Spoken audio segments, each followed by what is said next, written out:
Hello and welcome to the Tech Remedy Podcast. I'm Jamie and I'm passionate about seeing businesses win using technology. In each episode, we'll talk to industry experts or business owners just like you. We'll uncover how technology is being used in the real world. Don't forget to subscribe and follow me on LinkedIn for more insight and content to come.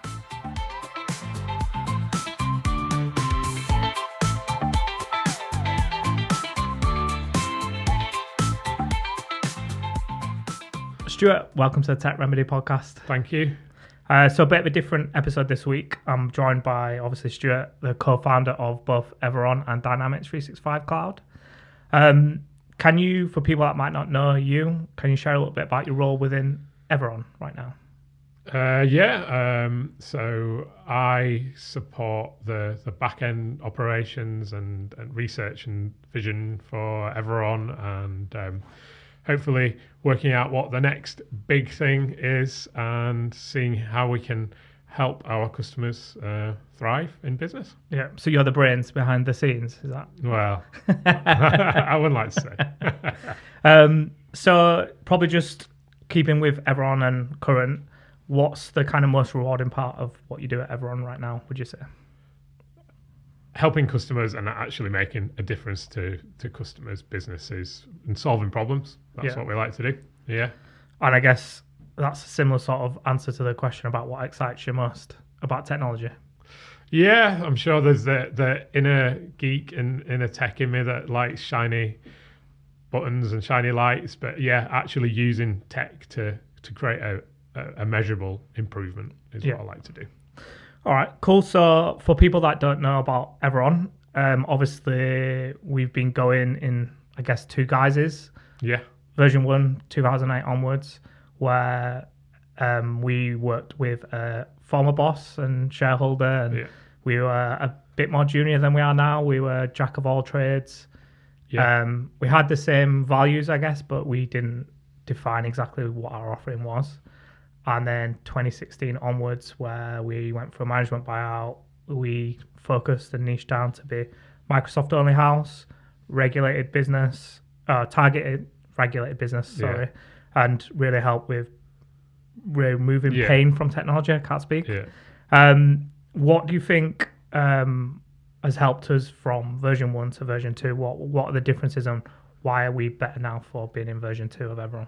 Well, I think experience. Obviously, we understand business a bit more. We understand the industries we focus on, and we understand the power of the continuous improvement in tech, of automation, of AI, which is in the zeitgeist at the moment, but is maybe a bit much for people starting on the adoption journey, and it is perhaps automation that they need before AI, and that's a little bit that we can do. We can cut through the buzzwords more than we could back in 2008 when we were bright-eyed and naive. Yeah, perhaps, yeah. So I guess what we like to say right now is we try to be a true IT partner, not just a provider or a supplier to clients. Yeah. And you touched on a little bit there now. We've got experience in running a business. So in my eyes, we're perfectly positioned to blend the world of technology with the world of running a business and some of the pains and problems associated with it.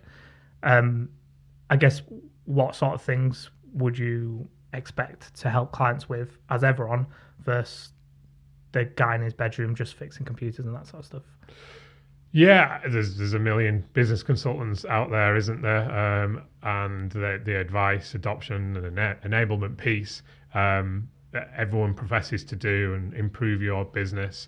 Why and how do we do it differently? I think we've got the power of partnership, and we stick in our lane and know that we can have an holistic overview of the many technology platforms, specifically in regulated business. We know what they want to achieve, the issues they have, and the regulations they've got to adhere to, which is what your traditional MSP maybe doesn't focus on. They've always had to focus really on keeping the lights on, keeping the bad guys away, and fixing things. We say that technology has now improved to the point where it's a lot more reliable, and I think it is, that we don't have as many unscheduled emails stopping working or the server's gone off, that sort of stuff. So I think to millennials and the next generation, they've grown up with tech. They just know how it works. They know how to Google. They can fix things. So that's table stakes. Where we come in is putting it all together, making it all work, saying you've got this problem, and this is how we get to the solution. The bit in the middle is us telling you how to make the best use of tech to get that solution. Yeah, and I guess a key part of that is you don't have to be stuck in the weeds in tech talk with clients Absolutely all the time. Not, no. People don't always need to know the nuts and bolts and how it all fits together. They just need to know what the pain and the problem and solution are. Yeah. And I think we try and do a good job of that now with clients first, maybe where we were in version 1 of Everon. Yeah. And I think that is a point of differentiation between traditional IT or managed IT providers and kind of the new modern MSPs or value-added providers. I think another point which you mentioned was about the trend in millennials or the younger generations and how they want to work and how they want to communicate. Yeah. Can you give us an example of maybe what businesses should be looking at or how they should be adapting to those sort of things? Well, there's the whole hybrid working piece, which has to be managed through technology, and getting the best out of your team. We can give advice from, for example, if you've got some of your team working remotely, should you then all be remotely? So when you're having maybe your morning huddles, should that all be on screens, or should maybe some people be sitting around a table or not? And that's different for every business, but it's something worth thinking about where people are more engaged. Are they more engaged if they're all on a screen, and so they're not, so the person who's working remotely doesn't feel like kind of a second-class citizen? So that would be an example. I think that's a good point. Culture and people and tech has never been as important to have good culture and good people. Absolutely. It's never been as hard to find and keep good people. And technology needs to enable that, not necessarily hinder it, doesn't it? And if you're stuck too much looking at the tech and shiny, as we sometimes say, and not about how it's used or how it could be utilized, you can sometimes miss the picture of how it integrates with people and staff and create barriers. Yeah. So working with a true IT partner like Everon, get the plug in. Yeah, hopefully gives you that balanced view of this is how we can make it work, but more importantly, this is how it will work with people. Yeah, and the fact that we've been there and done it, so we're it is all new modern stuff, but we can relate it to things that we've already done. Yeah, and I think we're looking at, obviously, or we've done episodes with iThink, and we've got partnerships with them for Power Apps and some of the other kind of ancillaries that go around what we do and how they fit with people and communication. So right now we're looking at an AI with iThink right now, aren't we? Which is going to go into our client base. It's going to pick people that have contacted our help desk in the last month, and it'll randomly reach out to them and ask them for experience, for feedback, for any ongoing problems. So that's the way we're hopefully utilising tech to deliver better experience and help with that engagement piece. Yeah, absolutely. And it's something we're trying, so you don't have to. We'll iron out the kinks, and it's something we can advise on. Yeah. I think that's a key point. We always eat our own dog food, as it were, don't we? Yeah. As painful as it might be sometimes. Yeah. All right. So in terms of, I guess, you being the brains, the visionary, where do you see the future of IT? Where should businesses be looking at?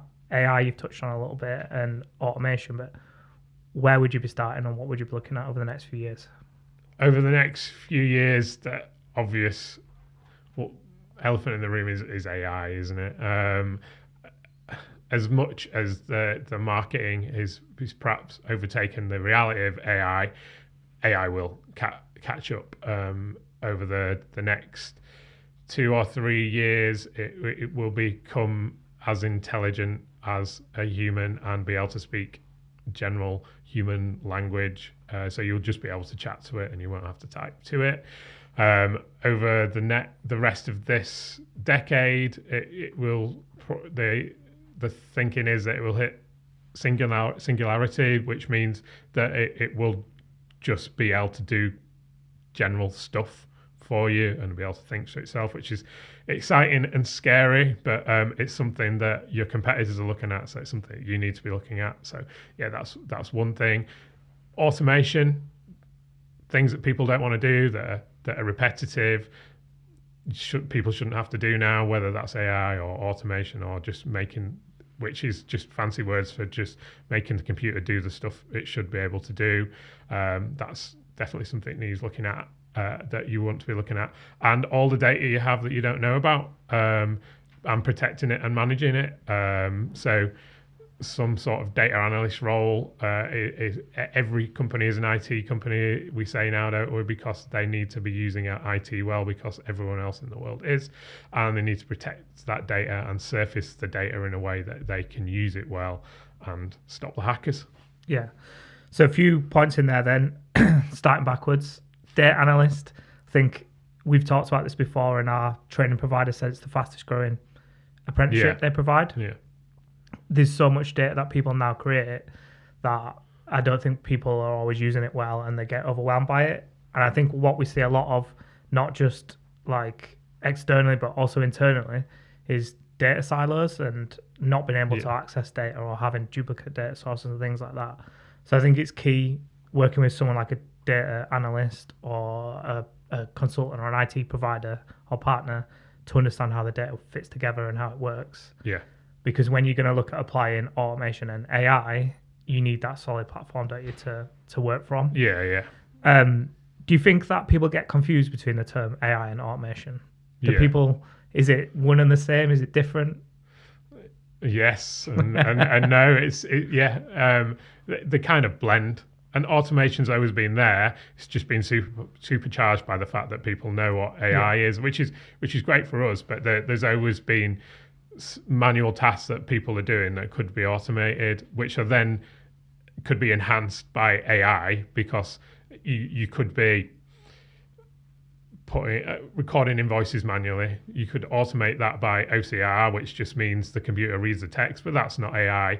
But then the computer could look at the invoice and say, oh, this is for corporate entertaining, and then it could classify it, which is AI. So they all blend into one another. But it doesn't really matter. You just want the outcome. So how it works doesn't really matter. You just want the best outcome. Yeah, I think that's pretty spot on, isn't it? Like, automation's been around a long time. People haven't really taken notice of it, but now with all the hype around AI, it's now something people are accessing. And there's so many examples of things that are really basic. We've just created a holiday booking app, a holiday leave app, with Teams approvals and things like that, whereas people were using Excel sheets, not calculating days properly and that kind of stuff, or emails back and forth. So there's so many mini gains you can make before you even start applying AI across the top of that. Yeah, absolutely. And then to take that another step, the holiday booking app would have the automation piece, but then the AI could have a look and say how many people are off across the firm and different departments, and then make a judgment call. And that, I guess, then is the value in a true IT provider, a true IT partner, like Everon, getting again, versus a traditional IT company or MSP that might just deliver their base Excel sheet or automation, but not understand how it fits within a business and where further you could take it further. Yeah, absolutely. They're reactive, and they're good at being reactive and keeping everything working and keeping you safe. But it's the adoption, enablement, advice piece where we can really help to put it all together. And you don't know what you don't know, to quote Donald Rumsfeld. So you need to know that you can know you've got a problem, but what's the answer? Hopefully we can help you with the answer. And in terms of technologies and cybersecurity, I guess cybersecurity is a thing. Well, it's still current, but it's been dwarfed a little bit by AI, but it's still very important and probably the biggest threat to a business right now. Yeah. What sort of things should people be doing as a bare minimum? What should IT providers or partners be helping clients with? It's a continuous moving goalpost. It's always a game of cat and mouse. We put something in, and then the money that can be made out of hacking anyone's computer system, no matter how big or how small you are, means that it's a continuous risk issue. What are the bare minimums? Obviously, when you log in, getting the text message for that we call it multi-factor authentication just means that you are the person that's putting the password in is the actual person that should be logging into the system. So again, that's a bare minimum. Down to educating your staff, the culture piece, them feeling happy that they can go and ask someone if this isn't right, and then the automation of the security systems. As I say, it continuously changes. So what we do at Everon is we evaluate, and we have a group of security products, which mean that we can hopefully see what the next threat is, and you don't have to think about it. We'll just put another piece in place to protect you. I think it's also good to point out that you shouldn't just rely on vendors putting security in place to keep you managed and secured. Yeah. I know sometimes certain industries that are regulated or deal with highly sensitive information you'd expect to be at the top of the security game, but we often find they're not. And the childcare industry was one that comes to my mind, where the apps people were using for the day-to-day daycare and uploading child's info and that sort of stuff didn't even have something as basic as MFA. It's I guess a joint responsibility, and a true IT partner should spot that and be able to help you with it. But you should also have an awareness of it yourself, and a certain checklist for every vendor or supplier you bring on. It should run through a vetted process and make sure that they're secure or to a set standard. Yeah, absolutely. It's so hard running your business, just managing the day-to-day and keeping things going, and then you have all these extra responsibilities, but they are so important. And you want to buy a piece of tech that's maybe standard in your industry, or even not. It's a trailblazer, and you're buying it to solve a problem, but you always need to have in the back of your mind that you need to make sure that it's secure and protected, and ask your current IT provider for help. They should have a checklist where they can check the standard things for you. Yeah. And then just finally on that little section then, shadow IT. It's a term I think we use in the IT industry. Yeah. Don't know if the wider world knows about it, but can you explain a little bit about what it is and what the danger is? You have your team and you just want to get things done. So hopefully you'll go out, find an app to get that thing done.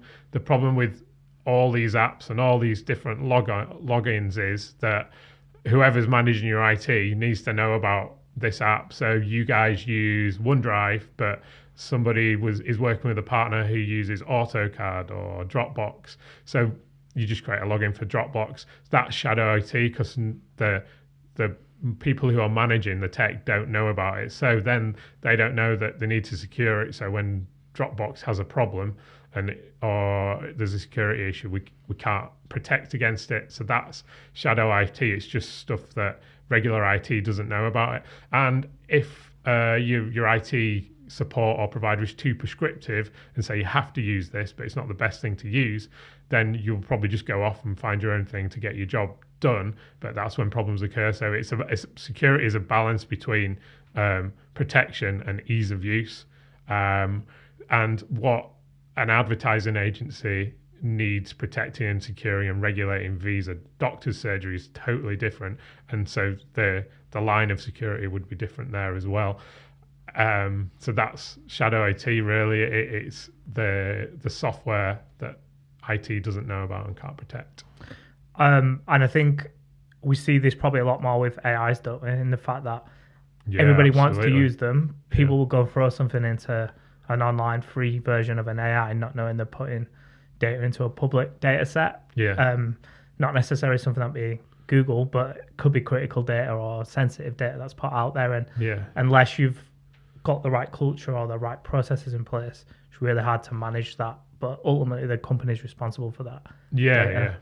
And I guess your point about the levels and the usability versus security is all around being educated enough to decide what that level of risk looks like for you. Yeah, as long as you know about it, and it's something that you've thought about and decided, that's fine. It's when you don't know and things are happening when you're not aware of and you've not planned for it. So just moving on to AI a little bit then. Yeah.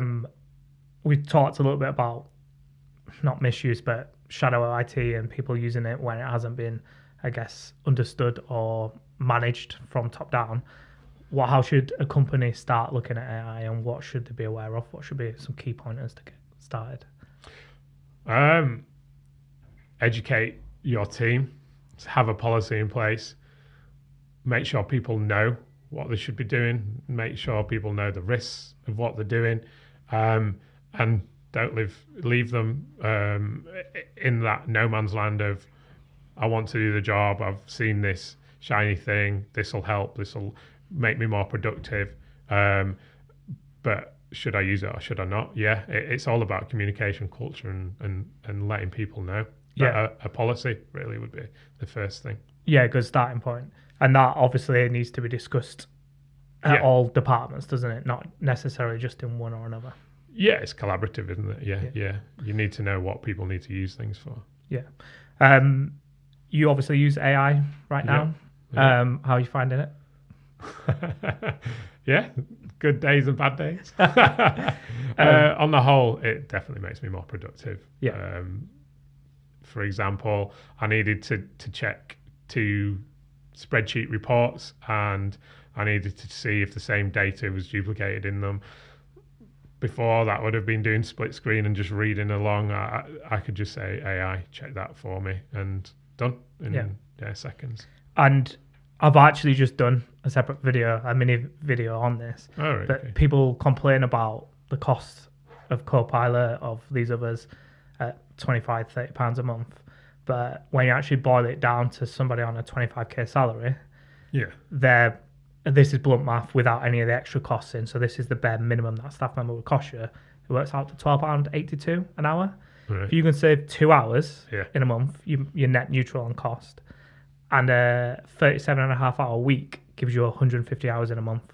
So 2 hours of that is only 1.3%. So you only have to be 1.3% or more efficient, and you've got your time back, you've got your money back, which seems like an absolute no-brainer when you look at that sort of stuff. Yeah, absolutely. And again, it's just knowing what to ask the AI and what you can ask it and what you can have it to do. So again, I'd look at maybe your podcast. I know we're doing an event in Manchester which might be sold out now, but maybe get to the next one and we can give you some insight on what can be done there. Yeah, so just on that and prompts then, Microsoft coined, I think it was Microsoft that coined it, GCSE, goals, context, source, and expectation. Oh, right, so whenever you prompt... Not an exam there. No, obviously it's American. I don't think they exist in America. But essentially, if you bear that in mind whenever you prompt an AI, what's your goal?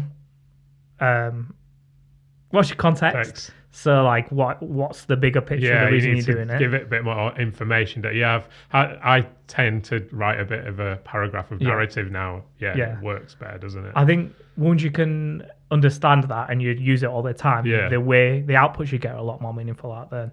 Yeah, and I think when you've got good Google through and you're good at Googling, sometimes less was more with Google. You didn't want to write too much into it, and it's kind of flips it on its head with AI, doesn't it? You need to give it more context to tell it how you want an answer to be. Yeah, definitely. So moving on then, just to, I guess, top tips for listeners that are with an IT company that they're not sure if it's a partner, a provider, a supplier, or they might be looking for an IT provider right now. Obviously, Everon is available. Get another plug-in. What things should people look for to determine what good versus bad or mediocre looks like? That not react. Well, first I would say, have you chatted to your IT company recently? They might have all these things, and they just don't think that you're ready to use them, or maybe a few years ago when you first started that you weren't ready. So have that conversation and ask them about business conversations, proactive information on how you use your software currently, what what features are your team using, and ask them, with my business, what else can I use? What can I do? Make sure that they're being proactive, that they need to fix the problems, they need to answer the phone, they need to make sure the printer prints, but they also need to speak to you about why you're using that spreadsheet when you could be using it in SharePoint. This sort of stuff you should be having, hopefully, a conversation at least every quarter with them about what's your business plan, what's happening in the next 3 months, what's happening in the next year, and what's happening way out, what's the blue sky thinking, and how can we help, and how can we be ready for that for you. Yeah, and I guess then it's the flip side is you've got to be willing to invest time, turn up to those meetings, share that insight. Obviously, when you call and you report things, your IT provider or the help desk will get insight into certain bits. Yeah. But unless they ask the questions around context, they don't always understand why something's been used. So to give you the right output, they really need to be that absolutely. It needs to be a two-way street. It has to be a true partnership. Yeah, it's not a transactional relationship. It needs to be an IT partner with you. Yeah. Everon is obviously available. And then in terms of, you touched a little bit on it earlier, I think the modern day IT partner should have an ecosystem of people that they can bring in for certain things as well. Much for an IT partner to do alone. And they would generalize, you need to specialize. No, there's so much around. Obviously, we have like Power App developers, we have some Power BI guys, we have even relationship with insurance companies for cyber insurance and that sort of stuff. So even though we can't help directly, we have a relationship with someone because we have a good understanding of the business or the pain. We can generally put you in touch with the right company to help you. All right, perfect. We have also got a book that people can subscribe to. I'll put a link in the comments for helping you find the right IT partner. So it's got all the questions, got all the elements that we've kind of recapped, but you can have it as a PDF. Yeah, all this distilled waffle that I've said, it's all distilled in a book and edited, and makes true sense. Perfect. So, closing tradition, what's the one piece of tech, software, or an application that you use now that you wouldn't want to live without? Before I had a child, I used to love going to the cinema and the lights going down and immersing myself in film. Can't do that as much now, so I love my Sonos home surround and my Hue lights that change colour, which is totally techie, but that's me. So you brought the cinema to your home. Cinema to my home. A bit like hybrid working and remote working. Absolutely. I haven't got the popcorn machine yet, but next Christmas. Yeah. Perfect. Thank you very much for being a guest. Thank you. That's all for this episode of the Tech Remedy podcast. I hope you found it insightful and have some useful takeaways for your business. Please don't forget to share the podcast with anybody else that may help and subscribe for future episodes to come.